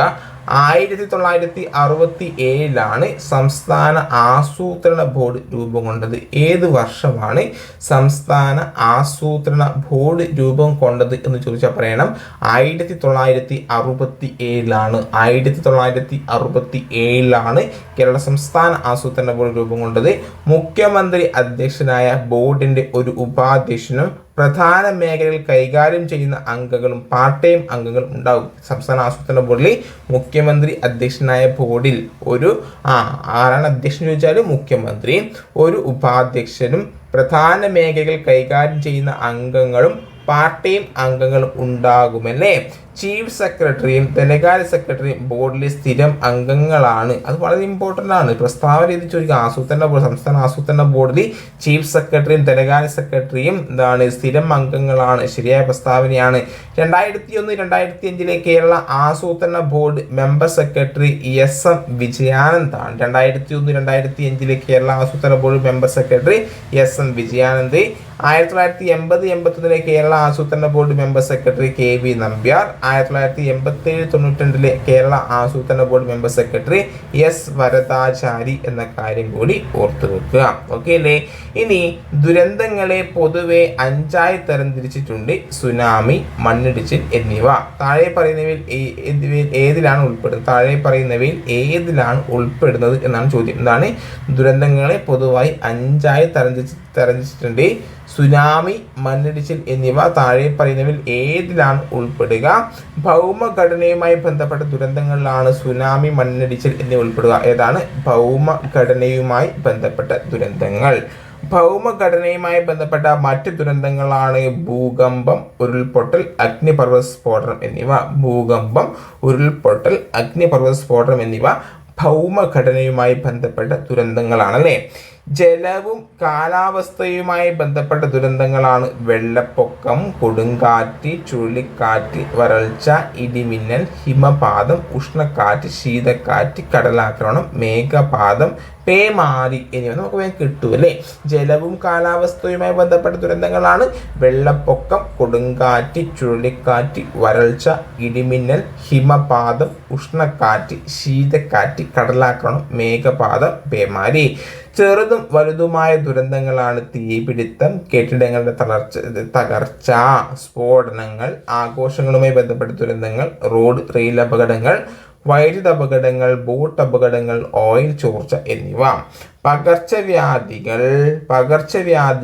ഭക്ഷ്യവിഷബാധ, വളർത്തുമൃഗങ്ങൾക്കുണ്ടാകുന്ന പകർച്ചവ്യാധികൾ, കീടങ്ങൾ മൂലമുണ്ടാകുന്ന വ്യാധികൾ എന്നിവ ജൈവ വ്യവസ്ഥയുമായി ബന്ധപ്പെട്ട ദുരന്തങ്ങളാണ്. ഇനി നമ്മുടെ സംസ്ഥാന ദുരന്ത നിവാരണ അതോറിറ്റിയുടെ ഘടന താഴെ പറയുന്നത് ശരിയായ ജോഡി കണ്ടെത്തുക എന്നാണ് പറഞ്ഞിട്ടുള്ളത്. എന്താണ്? കേരള സംസ്ഥാന ദുരന്ത നിവാരണ അതോറിറ്റിയുടെ ചെയർമാൻ ആരാണ്? വൈസ് ചെയർമാൻ ആരാണ്? ചീഫ് എക്സിക്യൂട്ടീവ് ഓഫീസർ ആരാണ്? എക്സ് ഒഫീഷ്യോ മെമ്പർ ആരാണ് എന്നാണ് ചോദ്യം തന്നിട്ടുള്ളത്. നമുക്ക് നോക്കാം. നമ്മുടെ കേരള സംസ്ഥാന ദുരന്ത നിവാരണ അതോറിറ്റിയുടെ ചെയർമാൻ കേരള മുഖ്യമന്ത്രി ആണെന്ന് നമുക്കറിയാം. അപ്പം നമുക്ക് എന്താക്കാം? നമുക്ക് എല്ലാവർക്കും അറിയുന്നതാണ് മുഖ്യമന്ത്രിയാണ് കേരള സംസ്ഥാന ദുരന്ത നിവാരണ അതോറിറ്റിയുടെ ചെയർമാൻ മുഖ്യമന്ത്രിയാണ്. അതായത് മുഖ്യമന്ത്രി ഏതാ വരിക? 1B വരിക. നമുക്ക് നോക്കാം 1B വരുന്നത് ഏതൊക്കെയുണ്ട്? 1B വരുന്നത് ചാൻസ് 1 ഉണ്ട്. അതുപോലെ തന്നെ DU ഉണ്ട് അല്ലേ? DU ഉണ്ട്. ഇനി നമുക്ക് നോക്കാം വൈസ് ചെയർമാൻ.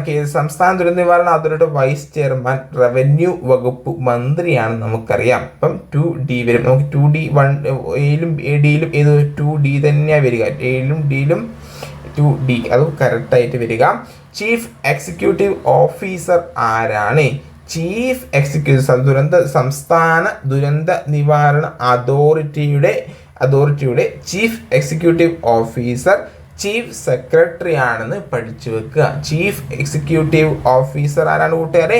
Chief secretary. അതായത് 3A വരിക ഏതാണ്? ഓപ്ഷൻ A ആണ്. ഇനി എക്സ് ഒഫീഷ്യോ മെമ്പർ ആണ് ഏത് കൂട്ടുകാരെ? Revenue secretary. ഇത് എന്താണ്? ഓർത്ത് വെക്കുക. ഓപ്ഷൻ A ആണ് ശരിയായിട്ടുള്ള ഉത്തരം എന്ന് പറയുന്നത്. ഒന്നും കൂടി ഞാൻ പറയാം. സംസ്ഥാന ദുരന്ത നിവാരണ അതോറിറ്റിയുടെ ഘടന. സംസ്ഥാന ദുരന്ത നിവാരണ അതോറിറ്റിയുടെ ചെയർമാൻ മുഖ്യമന്ത്രി, വൈസ് ചെയർമാൻ റവന്യൂ വകുപ്പ് മന്ത്രി, ചീഫ് എക്സിക്യൂട്ടീവ് ഓഫീസർ ആണെന്ന് ചോദിച്ചാൽ പറയണം ചീഫ് സെക്രട്ടറി ആണ്. എക്സ് ഒഫീഷ്യോ മെമ്പർ ആണെന്ന് ചോദിച്ചാൽ പറയണം റവന്യൂ സെക്രട്ടറി. എന്താണ്? എക്സ് ഒഫീഷ്യോ അംഗമാണ് റവന്യൂ സെക്രട്ടറി എന്ന കാര്യം കൂടി ഓർത്ത് വെക്കുക. ഓക്കെ. ഇനി കേരള മുഖ്യമന്ത്രി, റവന്യൂ മന്ത്രി, ആഭ്യന്തരമന്ത്രി, കൃഷി മന്ത്രി, ചീഫ് സെക്രട്ടറി, റവന്യൂ സെക്രട്ടറി, ആഭ്യന്തര സെക്രട്ടറി, ഒരു ILDM ഫാക്കൽറ്റി, ദുരന്ത നിവാരണ രംഗത്തെ 2 വിദഗ്ധർ എന്നിവരാണ് സംസ്ഥാന ദുരന്ത നിവാരണ അതോറിറ്റിയുടെ ഘടനയിൽ ഉൾപ്പെടുന്നത്. പ്രസ്തുത ചട്ടത്തിൽ 2016 വരുത്തിയ ഭേദഗതി പ്രകാരം സ്റ്റേറ്റ് എമർജൻസി ഓപ്പറേഷൻ സെന്ററിലെ ഹെഡ് സയന്റിസ്റ്റിനെ അതോറിറ്റിയുടെ എക്സ് ഒഫീഷ്യോ മെമ്പർ സെക്രട്ടറിയായി നിയമിച്ചിട്ടുണ്ട്. എല്ലാത്തരം ദുരന്തങ്ങളും പ്രഖ്യാപിക്കുവാനും നേരിടാനും ദുരന്തങ്ങളും വൈദഗ്ധ്യവുമായുള്ള സ്ഥാപനമല്ല ദുരന്ത നിവാരണ അതോറിറ്റി. എന്നാൽ ദുരന്ത സാഹചര്യങ്ങൾ ഒഴിവാക്കാനുള്ള മുന്നൊരുക്കങ്ങളും ദുരന്ത പ്രതിരോധത്തിനും ലഘൂകരണത്തിനും അനുയോജ്യമായ മാർഗനിർദ്ദേശങ്ങളും സാങ്കേതിക സഹായങ്ങളും നൽകാൻ പ്രാപ്തമായ സംവിധാനമായിരിക്കണം ദുരന്ത നിവാരണ അതോറിറ്റി എന്ന് സമിതി വിലയിരുത്തുന്നു. അന്നത്ര ഇമ്പോർട്ടൻ്റ് അല്ല. ഓക്കെ അല്ലേ? യെസ്. ഇനി സംസ്ഥാന തലത്തിൽ institute of land and disaster management പ്രവർത്തിക്കുന്നു. പ്രസ്താവന ശരിയാണോ എന്നാണ് ചോദ്യം. രണ്ട് പ്രസ്താവന തന്നിട്ടുണ്ട്. ഇതിൽ പ്രസ്താവന രണ്ടും ശരിയാണോ എന്നാണ് ചോദ്യം. സംസ്ഥാന തലത്തിൽ institute of land and disaster management പ്രവർത്തിക്കുന്നു. രണ്ടാമത്തെ പ്രസ്താവന പറയുന്നത് ജില്ലാതലത്തിൽ ജില്ലാ കളക്ടർ ചെയർമാനായി ജില്ലാ ദുരന്ത നിവാരണ അതോറിറ്റി പ്രവർത്തനങ്ങൾ ഏകോപിപ്പിക്കുന്നു. ഈ രണ്ട് പ്രസ്താവനകളും എന്നാണ്? രണ്ട് പ്രസ്താവനകളും ശരിയാണ്. സംസ്ഥാന തലത്തിൽ institute of land and disaster management പ്രവർത്തിക്കുന്നു. അതുപോലെ ജില്ലാ തലത്തിൽ ജില്ലാ കളക്ടർ ചെയർമാനായി ജില്ലാ ദുരന്ത നിവാരണ അതോറിറ്റി പ്രവർത്തനങ്ങൾ ഏകോപിപ്പിക്കുന്നു.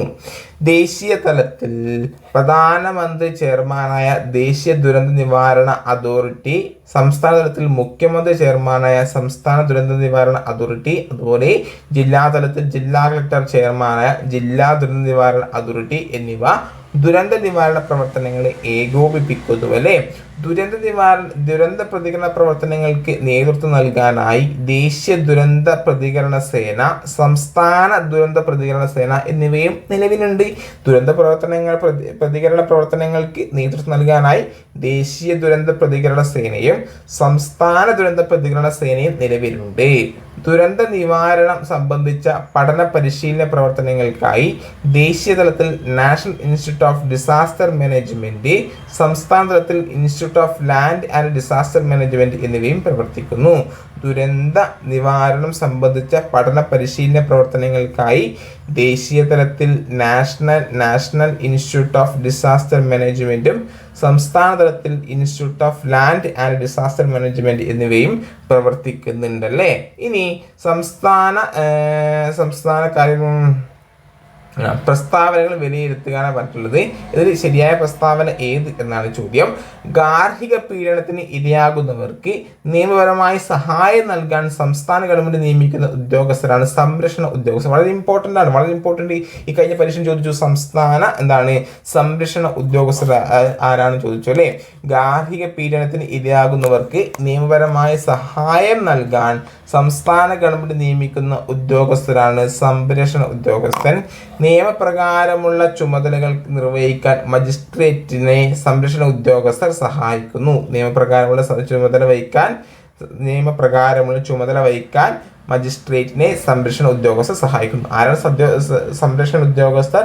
ഗാർഹിക പീഡനത്തിന് ഇരയാകുന്നവർക്ക് നിയമപരമായി സഹായം നൽകാൻ സംസ്ഥാന ഗവൺമെന്റ് നിയമിച്ച ഉദ്യോഗസ്ഥരാണ് സംരക്ഷണ ഉദ്യോഗസ്ഥർ. ഇനി ഇതിന്റെ രണ്ട് പ്രസ്താവനകളും എന്താണ്? രണ്ട് പ്രസ്താവനകളും ശരിയാണ്.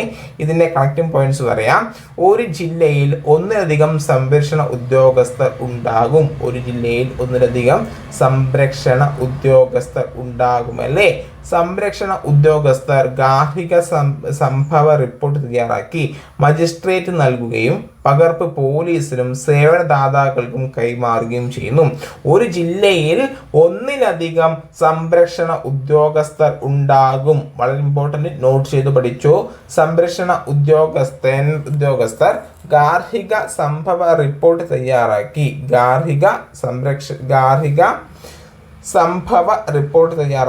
മജിസ്ട്രേറ്റ് നൽകുകയും പകർപ്പ് പോലീസിനും സേവനദാതാക്കൾക്കും കൈമാറുകയും ചെയ്യുന്നു.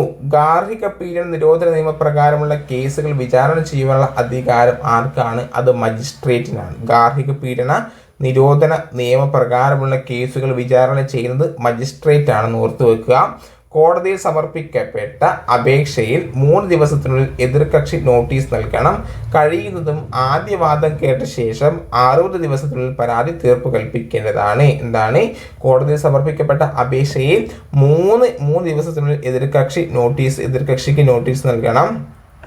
ഇതുപോലെ കഴിയുന്നതും ആദ്യ വാദം കേട്ടതിന് ശേഷം 60 ദിവസത്തിനുള്ളിൽ പരാതി തീർപ്പ് കൽപ്പിക്കുകയും വേണം എന്നാണ് പറയുന്നത്. ഓക്കെ അല്ലേ? യെസ്. അപ്പോൾ ഇത്രയും ചോദ്യങ്ങളും ഉത്തരങ്ങളുമാണ് ഈ വീഡിയോയിൽ നിങ്ങളുമായി ചർച്ച ചെയ്തത്. ഈ വീഡിയോ ഇഷ്ടപ്പെട്ടെങ്കിൽ ലൈക്ക് ചെയ്യുക, നിങ്ങളുടെ അഭിപ്രായങ്ങൾ എന്താക്കുക ഈ വീഡിയോ താഴെ കമൻറ്റ് ചെയ്യാൻ മറക്കരുത്. വീണ്ടും മറ്റൊരു ക്ലാസ് കാണാം. Bye bye, see U.